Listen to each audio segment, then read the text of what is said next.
নমস্কার, জিও আড্ডা চ্যানেলে সকলকে স্বাগত জানাই।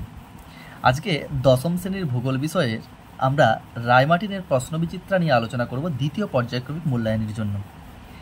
এই প্রশ্নবিচিত্রার আলোচনাতে আমরা 1 থেকে 5 পর্যন্ত প্রথম পার্টে আলোচনা করে নিয়েছি। যদি তোমরা ভিডিওটি না দেখে থাকো অবশ্যই চ্যানেলে গিয়ে দেখে আসবে। আজকে আমরা 6 থেকে 10 নম্বর পর্যন্ত অর্থাৎ 5টা মডেল পেপার নিয়ে আমরা আলোচনা করব। চলো দেখে নিই তাহলে আজকের মডেল পেপারে কি রয়েছে। প্রথম প্রশ্ন,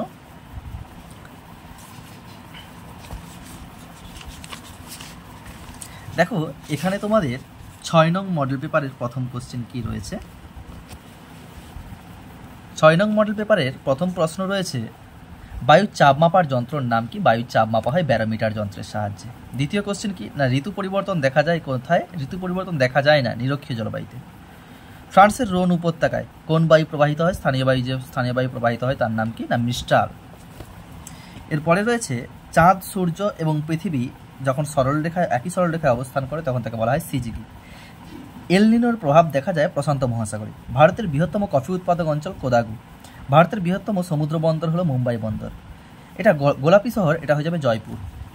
তারপরে শুদ্ধ অশুদ্ধ, বায়ুর তাপ মাপার যন্ত্রের নাম হলো হাইগ্রোমিটার, অথবা অশুদ্ধ। পৃথিবীর অ্যালবেডোর পরিমাণ 51% অশুদ্ধ। পৃথিবী ও চাঁদের মধ্যে দূরত্ব সর্বাধিক হলে তাকে বলে অ্যাপোজি, শুদ্ধ। সমুদ্রে ভাসমান বিশাল বরফের স্তূপকে বলা হয় হিমশৈল, এটা শুদ্ধ। থার্মোস্ফিয়ার স্তরের অপর নাম হলো এক্সোস্ফিয়ার। থার্মোস্ফিয়ারের এটা এক্সোস্ফিয়ার নয়, এটা হবে আয়োনোস্ফিয়ার, এটা আয়োনোস্ফিয়ার হয়ে যাবে। ড্যাশ শিল্পকে আধুনিক শিল্পদানব বলা হয়? পেট্রোরসায়ন শিল্পকে আধুনিক শিল্পদানব বলা হয়। এরপরে রয়েছে কি, ড্যাশ বন্দরকে আরব সাগরের রানী বলা হয়? কোচি বন্দরকে আরব সাগরের রানী বলা হয়। ড্যাশ ভারতের ম্যানচেস্টার নামে পরিচিত, এটা আহমেদাবাদ। এরপরে 7 নম্বর মডেল পেপারটা দেখে নাও। এখানে রয়েছে নিরক্ষীয় জলবায়ু অঞ্চলে বৃষ্টিপাত সবচেয়ে কম, এটা হবে তুন্দ্রা জলবায়ু অঞ্চলে। একটি জাইদ ফসল, আউশ ধান হলো জাইদ ফসল। উল্কাপিণ্ড পুরো ছাই হয়ে যায় মেসোস্ফিয়ারে। ভারতের সিলিকন ভ্যালি বলা হয় কাকে? বেঙ্গালুরুকে। পৃথিবী ও চাঁদের মধ্যে সর্বনিম্ন দূরত্ব, সেটাকে বলা হবে কি না পেরিজি। বায়ুতে জলীয় বাষ্পের পরিমাণ মাপার যন্ত্রের নাম কি না হাইগ্রোমিটার। মেক্সিকো উপসাগরের মধ্য দিয়ে প্রবাহিত উষ্ণ সমুদ্র স্রোতের নাম কি না উষ্ণ উপসাগরীয় স্রোত। ভারতের প্রথম মেট্রো রেল চালু হয় কোথায়? না কলকাতায় চালু হয়। এরপরে শুদ্ধ অশুদ্ধতে চলে এসেছি। কলকাতা একটি সমুদ্র বন্দর না, এটা নদী বন্দর। বিশাখাপত্তনম ভারতের বৃহত্তম জাহাজ নির্মাণ কেন্দ্র গড়ে উঠেছে বিশাখাপত্তনমে, এটা শুদ্ধ। তারপরে সমুদ্রবায়ু ড্যাশ বেলা প্রবাহিত হয়? দিনের বেলা প্রবাহিত হয়। ওজন স্তরের ঘনত্ব মাপার একক হলো কি না ডবসন। ম্যাচিংটা দেখে নাও। আচ্ছা, তার আগে রয়েছে, বেশি উষ্ণতায় জল সমুদ্রের কোন স্রোতরূপে প্রবাহিত হয়? বহিঃস্রোতরূপে প্রবাহিত হয়, বহিঃস্রোত। তারপরে সর্বাধিক শিক্ষিত রাজ্য, এটা হয়ে যাবে কেরালা। ক্যাটাবেটিক বায়ু, এটা হয়ে যাবে বৈপরীত্য উষ্ণতা। জর্জেস ব্যাংক, এটা হয়ে যাবে মগ্নচড়া। এরপরে 8 নম্বর মডেল পেপারে চলে এসেছি, দেখে নাও। বায়ুমণ্ডলের যে স্তর থেকে বেতার তরঙ্গ প্রতিফলিত হয়, এটা হয়ে যাবে আয়নোস্ফিয়ার। পৃথিবীর অ্যালবেডোর পরিমাণ 25%, যেটা থেকে বিচ্ছুরিত হয় তা হলো মেঘ। শীতকালে বৃষ্টিপাত হয় ভূমধ্যসাগরীয় জলবায়ুতে। সমুদ্র স্রোত সৃষ্টির প্রধান কারণ নিয়ত বায়ু প্রবাহ। পৃথিবী, চন্দ্র ও সূর্যের সরলরেখার অবস্থানকে বলা হয় সিজিকি। তৃষ্ণার্ত ফসল, এটা হয়ে যাবে ধান, এটা হয়ে যাবে ধান। ভারতের উদীয়মান শিল্পটি কী হয়ে যাবে? এটা হয়ে যাবে পেট্রোরসায়ন শিল্প। ভারতের শ্রেষ্ঠ তথ্য প্রযুক্তি শিল্প কেন্দ্রটি কোথায় রয়েছে? বেঙ্গালুরুতে রয়েছে। আচ্ছা, শুদ্ধ অশুদ্ধতে চলে আসছে। মিলেট ক্ষুদ্র ও নিকৃষ্ট শ্রেণীর দানাশস্য, এটা হয়ে যাবে শুদ্ধ। কুয়াশা অধক্ষেপণের একটি রূপ, না, এটা অশুদ্ধ। সমুদ্র তরঙ্গ অনুভূমিকভাবে নির্দিষ্ট দিকে প্রবাহিত হয়, না। সমুদ্র স্রোত অনুভূমিকভাবে প্রবাহিত হয়, তরঙ্গ উলম্বভাবে প্রবাহিত হয়। রকি পর্বতের পূর্বঢালে চিনুক প্রবাহিত হয়। সোনালী পানীয় বলা হয় চাকে। না, কোনো স্থানে দুবার মুখ্য জোয়ারের মধ্যে সময়ের ব্যবধান 24 ঘন্টা 52 মিনিট। ওজন গহ্বর কোথায় তৈরি হয়েছে? আন্টার্কটিকাতে। দুটি বিশুদ্ধ কাঁচামাল উদাহরণ হলো কার্পাস এবং পাট। এরপরে 9 নম্বর মডেল পেপারে চলে এসেছি, দেখে নাও এখানে কি কোশ্চেন রয়েছে। বায়ুমণ্ডলের 90% জলীয় বাষ্পের অবস্থান, এটা কত কিলোমিটার হয়ে যাবে? এটা হয়ে যাবে 6 কিলোমিটার। আচ্ছা, এই মডেল পেপারে কিন্তু খুবই স্ট্যাটিক অ্যান্সার দেওয়া রয়েছে বা প্রশ্নগুলো করা হয়েছে। খুব ভালো করে খুঁটিয়ে না পড়লে কিন্তু এখানে উত্তর দেওয়া কঠিন হয়ে যাবে তোমাদের। তাই বইটাকে একটু ভালো করে তোমরা এই জায়গার জন্য খুঁটিয়ে পড়বে। ক্লোরোফ্লোরোকার্বন পৃথিবীর গড় তাপমাত্রা বৃদ্ধিতে যত শতাংশ সাহায্য করে তা হয়ে যাবে 14%। Resort climate of the world ভূমধ্যসাগরীয় জলবায়ুকে বলা হয়।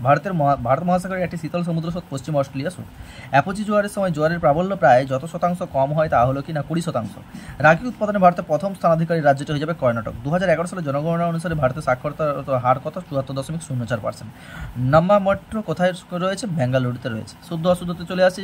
ডক্টর জেসি ফারম্যান আমেরিকার আন্টার্কটিক সার্ভের প্রধান ছিলেন। এটা আমেরিকার হবে না, তিনি ব্রিটিশ ছিলেন, ব্রিটিশ আন্টার্কটিক সার্ভে। এটা শুদ্ধ হলেও কিন্তু হতে পারে, তোমরা এটা জানিও এটা কি হবে, তোমরা একটু কমেন্ট বক্সে এটা জানিও। এটা আমার মতে তিনি ব্রিটিশ ছিলেন। আচ্ছা, গভীর সমুদ্রে বেশি ঘনত্বের স্থান থেকে কম ঘনত্বের স্থানে সমুদ্র জলের প্রবাহকে বলে ডাউন ওয়েলিং স্রোত। কম ঘনত্বের স্থানে নিচ দিয়েই যায় ডাউন ওয়েলিং স্রোত, এটা শুদ্ধ। সমুদ্র স্রোতকে মহাসাগরের থার্মাল রেগুলেটর বলা হয়, হ্যাঁ শুদ্ধ। বিশাখাপত্তনম লৌহ ইস্পাত শিল্প কেন্দ্রটি ব্রিটিশ ইস্কন কোম্পানির সহযোগিতায় গড়ে উঠেছে না, দুর্গাপুর ইস্কন কোম্পানির সহযোগিতায় গড়ে উঠেছে, এটা অশুদ্ধ হয়ে যাবে। আচ্ছা, এরপরে চলে আসছি, বোরা প্রবাহিত হয় ড্যাশ অঞ্চলে, ইতালির অ্যাড্রিয়াটিক উপকূলে প্রবাহিত হয়। বায়ু প্রবাহের দিক নির্ণয় করা হয় বাত পতাকার সাহায্যে। আমাজন নদীতে সৃষ্ট বান্ডাকে কি বলা হয় না পোরোরোকাস বলা হয়। সেন্সাস শহরের ন্যূনতম জনসংখ্যা বলা হয় কি না কতজন? 5000 জন। সেন্সাস শুধুমাত্র গ্রাম পঞ্চায়েত দ্বারা পরিচালিত, বাকি সব শহরের বৈশিষ্ট্য পালন করে, এটা 5000 জন হবে। তাই সম্পৃক্ত বায়ুর আপেক্ষিক আর্দ্রতা কত না 100%। আন্তর্জাতিক ধান গবেষণাগার কেন্দ্র কোথায় রয়েছে? ফিলিপাইন্সের ম্যানিলাতে রয়েছে।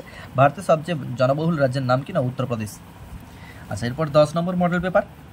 বায়ুমণ্ডলে CO2 গ্যাসের পরিমাণ কত না 0.033%। বায়ুমণ্ডলে যে বায়ুকে তুষারভক্ষ বলা হয় চিনুককে। যে জলবায়ুতে ঋতু পরিবর্তন হয় না সেটা হিসেবে নিরক্ষীয় জলবায়ু।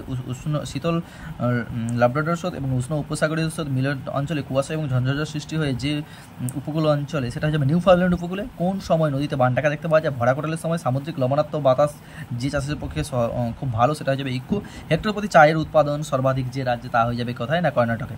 প্রথম পেট্রোরসায়ন শিল্প গড়ে উঠেছে কোথায়? না আচ্ছা, প্রথম পেট্রোরসায়ন শিল্প গড়ে উঠেছে, এটা তারাপুর হবে না, হলদিয়া হবে না, এটা ট্রম্বেতে হয়ে যাবে, এটা ট্রম্বে সঠিক উত্তর হয়ে যাবে। আচ্ছা, এরপরে দেখে নাও 2 থেকে 2.1 পৃথিবীর কার্যকরী সৌরবিকিরণের পরিমাণ 66%। পৃথিবী ও চাঁদের সবচেয়ে কম দূরত্বকে বলা হয় পেরিজি। ভারতের তথ্য প্রযুক্তির রাজধানী বলা হয় কাকে? বেঙ্গালুরুকে বলা হয়। ড্যাশে রয়েছে ভারতের কেন্দ্রীয় ধান গবেষণাগার কেন্দ্র।